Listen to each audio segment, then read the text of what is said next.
Kita sudah sampai di segmen terakhir di Market Review dan terima kasih juga untuk Anda yang masih bergabung bersama kami. Kita lanjutkan perbincangan bersama dengan Bapak Djoko Setiowarno, pengamat transportasi. Pak Djoko, kita lanjutkan kembali, Pak. Boleh. Ya, Pak Djoko, tadi di segmen sebelumnya sempat kita bahas ini memberikan memberikan keringanan kepada penumpang angkutan darat.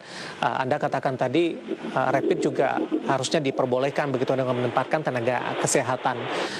Walaupun sebenarnya pemerintah juga sudah menerapkan tarif batas atas dan batas bawah untuk antigen ini dan dinilai ini masih cukup mahal. Terkadang ini posisi harganya lebih mahal dari pembayaran tes antigennya daripada dengan biaya dari transportasi darat tersebut begitu. Dengan kondisi yang bisa dikatakan cukup mepet saat ini, Pak Djoko, apakah ini bisa dikoordinasikan tidak, Pak? Mengingat ini untuk libur Natal dan Tahun Baru sudah di ambang mata, Pak Djoko.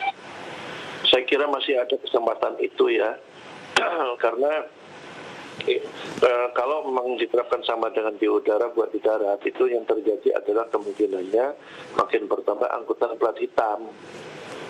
Jadi mereka sudah beralih menggunakan angkutan plat hitam, mengurangi pengguna kendaraan umum, akap. Di sisi lain juga kontrol angkutan plat hitam itu susah. Iya. Lebih baik pemerintah melakukan anggaran untuk rapid di angkutan umum.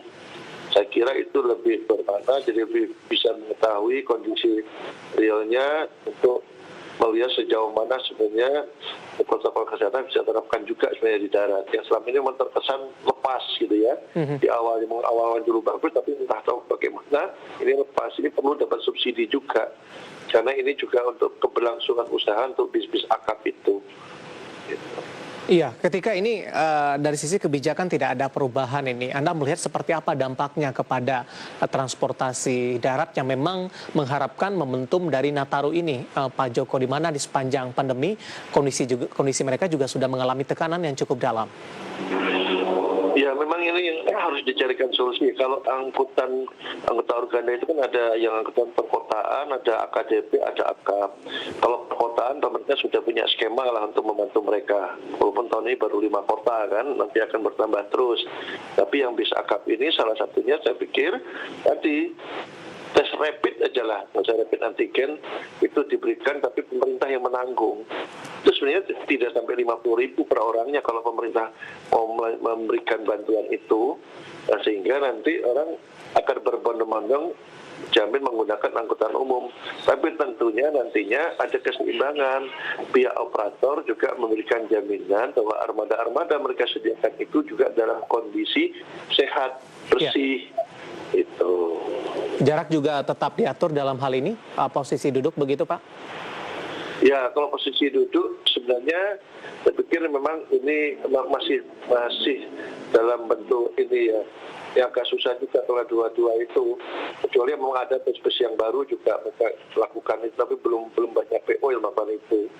Ya, ini masih proses, tapi setidaknya upaya untuk AC sudah bisa sebenarnya. Sebenarnya itu juga perlahan-lahan AC ini juga harus dibantu untuk diganti. Jadi AC ini biar sirkulasi udaranya tidak hanya dalam kabinnya, tapi bisa beralih ke luar seperti pesawat terbang. Sudah ada teknologi dan sudah dilaksanakan untuk beberapa bus di Jawa. Baik, Pak Djoko, waktu kita cukup terbatas, Pak. Terima kasih sudah bergabung bersama kami, Pak Djoko. Sehat selalu, Pak. Terima kasih. Baik, terima kasih. Ada Bapak Djoko Setiowarno, merupakan pengamat transportasi, dan tadi kita membahas transportasi darat dan prokes jelang libur Nataru. Dan perbincangan tadi mengakhiri kebersamaan kita di Market Review kali ini. Akhirnya saya Divisan Oval dan seluruh kerja petugas mengucapkan terima kasih dan sampai berjumpa kembali.